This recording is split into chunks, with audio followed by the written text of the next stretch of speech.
Good morning, everyone. This is Rangarajan. You can call me Ranga. I am a professor at the Department of Biochemistry, Indian Institute of Science, Bangalore. This institute was founded in 1909 due to the benevolence of a famous industrialist and philanthropist, J.N. Tata.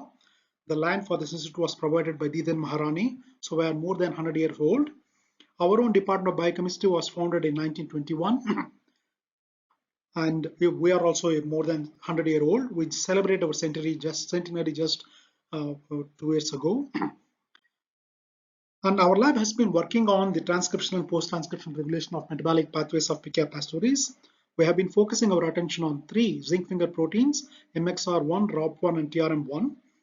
More recently, we have started investigating post-transcription regulation by two basic helix loop leucine zipper proteins called RTG1 and RTG3. These are some of the publications that came out of the lab for the last 2 decades.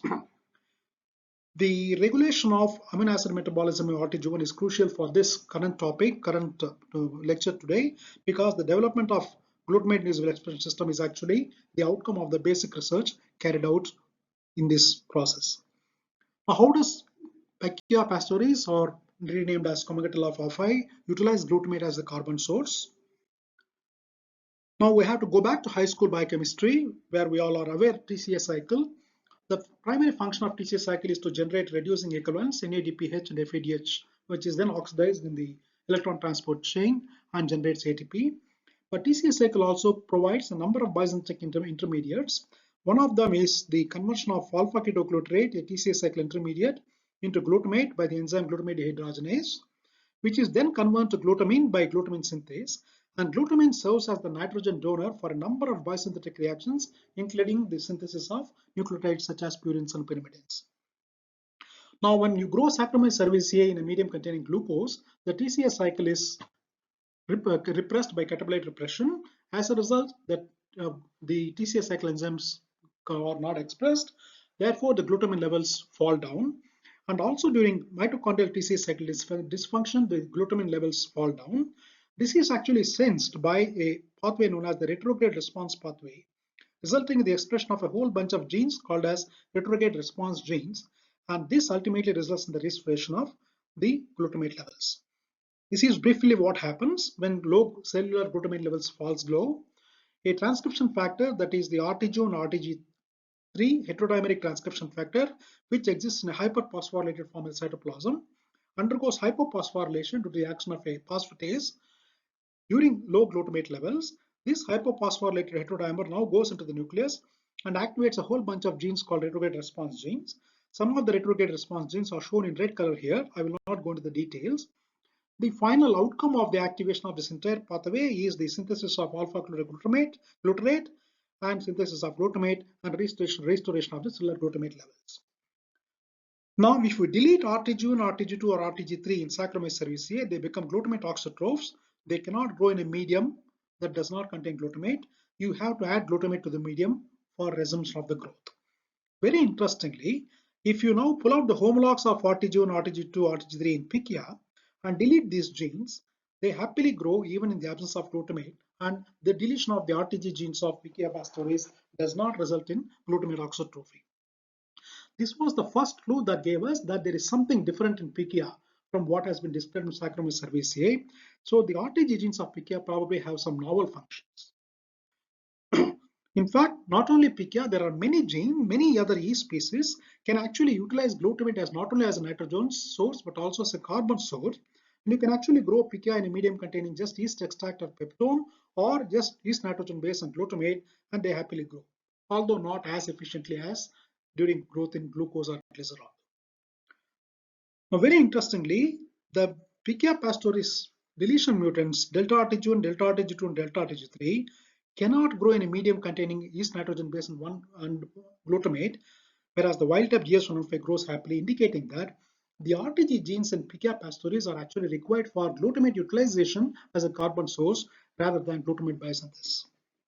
We have done a lot of work in this area. Basically, and the final point I would like to make is two key enzymes required for glutamate utilization, namely the glutamate dehydrogenase 2 and the phosphoenol pyruvate carboxykinase. Their expression is reduced when the RTG1 is not there. using epitope tag proteins, we actually demonstrated their downregulation.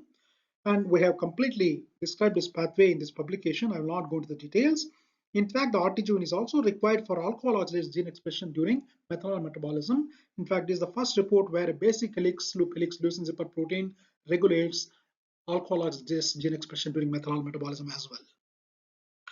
This is the glutamate utilization pathway that we have proposed, in which the important point I would like to make is the two key enzymes, GDH2 and PepsiK, they are expressed at high levels when glutamate is the carbon source, and GDH2 levels are virtually undetectable by Western blot when you grow the cells in dextrose, glycerol, ethanol, or acetate. PepsiK is also maximally expressed when carbon source is glutamate, but there is some leaky expression in medium containing acetate, ethanol, and glycerol. But high level expression is seen in glutamate. So both GDH2 and PepsiK are glutamate inducible enzymes.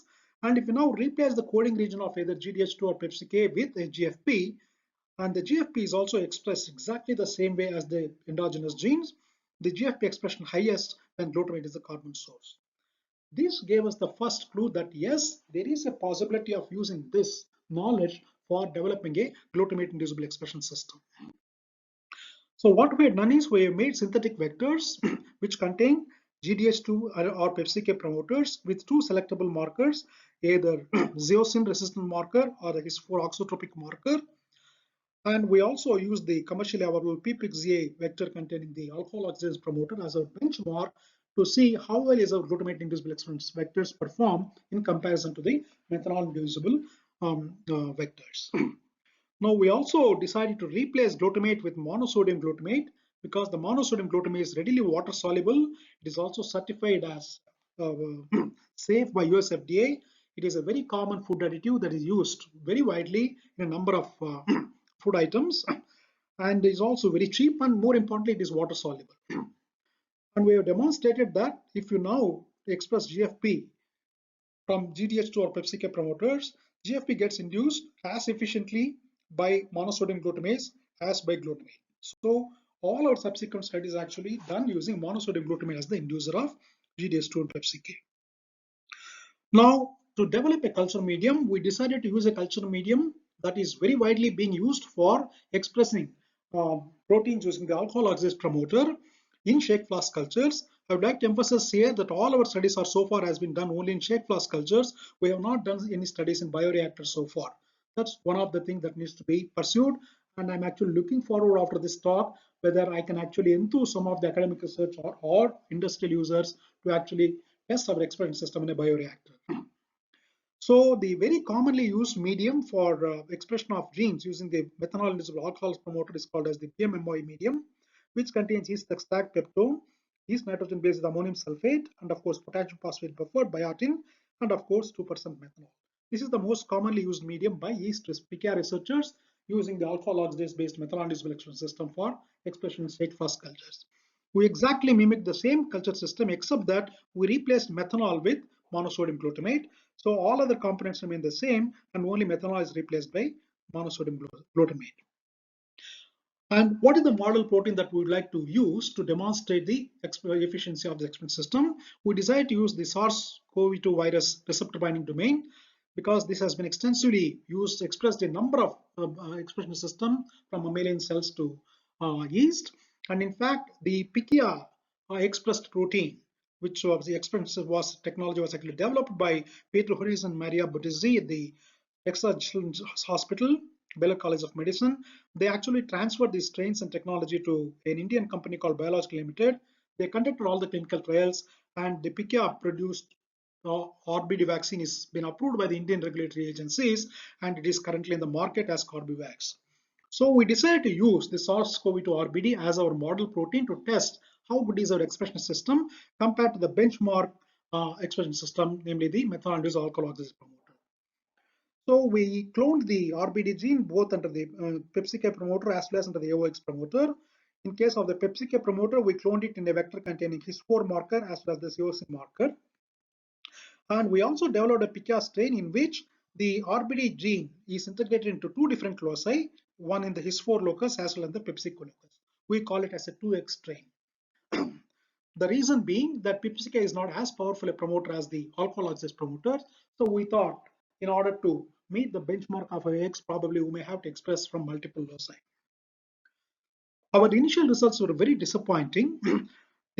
As time progressed, usually the Pichia expression shake flash is done about minimum of 72 hours with replenishment of the carbon source every 24 hours.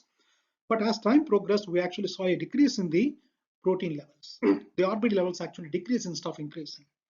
To cut a long story short, it turned out that as glutamate is metabolized, the first reaction in the glutamate metabolism is the conversion of glutamate to alpha ketoglutarate, which actually produces ammonia.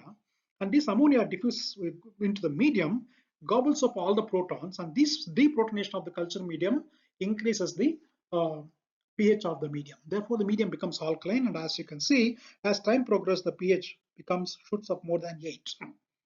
And this increase in ammonia is actually demonstrated by us using a Nestler's reagent, a very high school grade reagent that is used to demonstrate ammonia, detect ammonia. So as time progresses, you can see a brown platelet is being formed, increasing the increase in concentration of ammonia in the culture medium. So the ammonia generated from the glutamate metabolism increases the pH of the culture medium, resulting in poor cell growth and very low recombinant yield. We tried a number of tricks by neutralizing the pH with H2SO4 and so on, but none of these things were practical and also did not yield desired results. Finally, we decided to use a co-feeding strategy because when we looked at the literature, many of the methanol expression system users were actually using a sorbitol methanol or glycerol methanol co-feeding strategies to improve recombinant protein yield as well as biomass. And in the case of the PepsiK expression system, although MSG is the best inducer of the PepsiK promoter, ethanol was also a weak inducer of the PepsiK promoter. So we were actually looking for a carbon source which does not repress PepsiK as a supplementary carbon source. What was also very interesting is that, as I said, one of the major drawbacks of using MSG as a carbon source was the pH was increasing as time progressed. But very interestingly, when ethanol was used as a carbon source, there was actually a decrease in pH. It was exactly opposite of what is happening in MSG. And when we combined both MSG and methanol as a carbon source, the pH stabilized between 5.8 to 6, which is the right pH for expressing recombinant proteins in Pichia. Ethanol was also a better carbon source than MSG, and therefore the biomass also increased during the induction phase. So we modified this MSG induction medium, wherein in addition to MSG, we also added ethanol as a carbon source, and we call this as a IND1 medium, and then repeated our expression studies.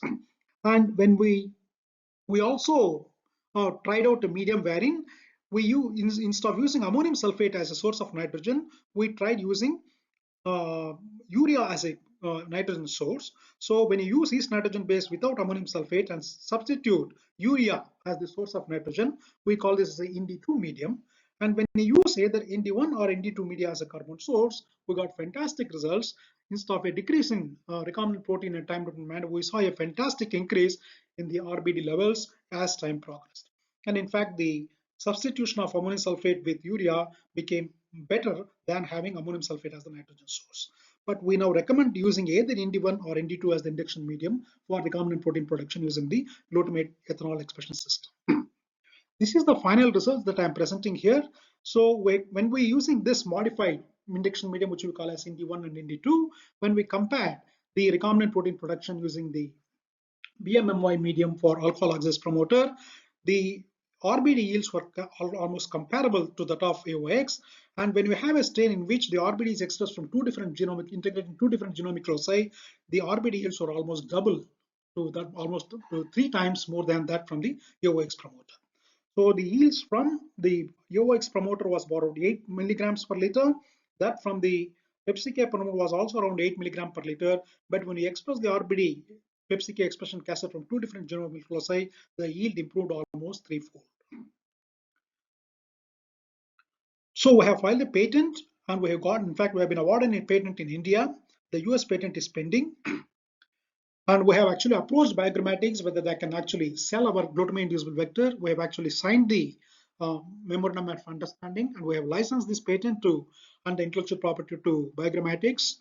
And I'm very thankful to Nut Madden for having come forward and agreeing for the transfer of technology.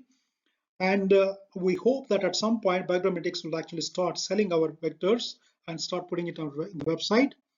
But the biggest problem that we are now facing is that we have only tested our expression system so far in shake flask cultures. We have we have a long way to go. We have not tested this expression system in a bioreactor. In fact, the medium Indi1 and Indi2 that we have developed may not be ideal for use in bioreactors because nobody uses C-structuring peptone for Pichia fermentation bioreactors. So we have had to maybe make slight modifications in this induction medium for adapting the glutamate expression system in bioreactors. These experiments needs to be done now. So validation of glutamate expression system bioreactor is the immediate requirement. And I'm actually looking forward that some of the academic research of the industry participants in this meeting will get enthused by my talk and will come forward to see whether they can test this our experiment system in bioreactors. Biogrammatics has actually designed their own glutamate inducible expression vectors with G418 and NAT resistance markers with containing both from GDH2 promoter as well as Pichia promoter. We have actually published all the details of the glutamate inducible expression system in microbial cell factories. The paper came out just last month, so all the details are available for anyone to use this expression system. All the work I have described today was actually carried out by 4 graduate students, Trishna, Neetu, Yash and Vedant. And I'm very grateful to all the funding agencies in India who have supported this. And I'm also grateful to Biogrammatics for coming forward to market our vectors and also identify some industry partners who will be willing to use these vectors. And any details you want on this glutamate inducible expression system, you can contact me by email at pnr@iiac.ac.in or you can contact nutmed@biogrammatics.com. Thank you.